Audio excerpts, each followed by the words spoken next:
With the news about Redfall coming out at 30 FPS, is it time we have the same conversation about Starfield? We're gonna get into that. Up next.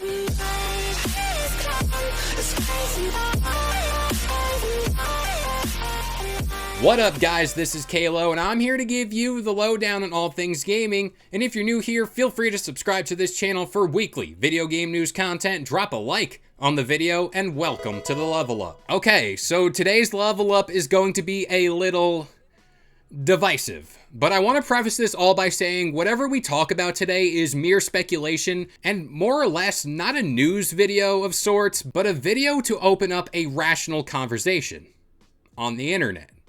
What could go wrong? So, first off, I am very excited to play both Redfall and Starfield. Like I stated thousands of times before here on this channel, I don't put frame rate high up on my gaming priorities, but lately that's been the hot topic as of late. But today's conversation is focused around Starfield and if this game will follow suit with Redfall and release at 30 FPS. To add context to the story, we got a little insight about where Bethesda, more specifically Todd Howard, stands on fidelity, frame rates, and what exactly Bethesda prefers. While on the Lex Friedman podcast, Todd Howard stated while asked about this issue, quote, "Usually we'll start with let the player have as much agency and do as many things as they can possible, and we will sacrifice some graphic fidelity for that. Traditionally, our games are okay with 30 frames per second as long as the simulation is running, so we'll sacrifice some of that fidelity for the player experience." And when looking back at that Starfield gameplay in 2022, it certainly looked like it was running at 30 FPS in some sort of quality mode. Starfield, for all that it's worth, is the big fish for Xbox. It's honestly going to be one of the lead titles for years to come due to its sheer size and ambition.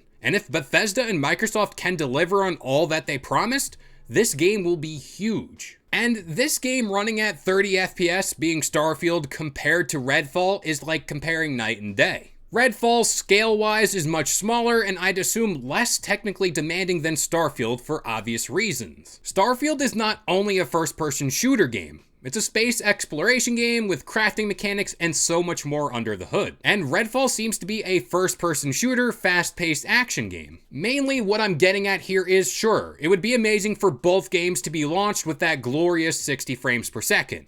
But I'm less upset to some degree about Starfield launching at 30 FPS because it's doing so much more. Also, when it comes to Bethesda and their games, they typically do well on the PC, which opens up the gates to the modding community, so I'm fairly certain some graphical mods will be coming to Starfield at some point in time anyways. But like I always try to do here, I want to present the other side of this story, or at least what I've made of it. Now, releasing Starfield and Redfall at 30 FPS is sending a bad message to your fans. It basically says, hey, you can go over to PlayStation and get games at 60 FPS like God of War, Horizon Zero Dawn, with no hitch. And it almost seems as if like they're okay with coming in second place. But I also want to say I'm a firm believer in Xbox, and I think they really do care about quality. This whole frame rate ordeal is a tightrope that Microsoft has to walk. For all I know, Starfield would launch at 60 FPS, but that would cause a little residual burn to Redfall, because fans will ask, how come a game that big can release at 60 FPS, but not this one? And honestly, it's going to be really interesting to see where this whole thing ends up come launch day for Starfield. And by his words, it seems like Todd Howard is slowly trying to soften the blow here when it comes to the reveal of those sweet frame rates. Also, prior to this video, I was having conversations with you guys in the comments,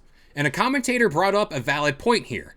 Does this generation of Xbox deserve that fancy, quote, next-gen label? Because I really don't think it does. When I think of next-gen, I think of two things. 4K 60 FPS. And boom, those are two things that Xbox hasn't been able to churn out on release day. But as per usual, I'm going to pass this question off to you guys. Do you think Starfield launches at 30 frames per second? Or do you think this is the game where it needs to deliver at 60 FPS? But that about does it here. I've been Kalo. I gave you the lowdown on all things gaming, and if you're new here, feel free to subscribe to this channel for weekly video game news content, drop a like on the video, and this has been your Level Up.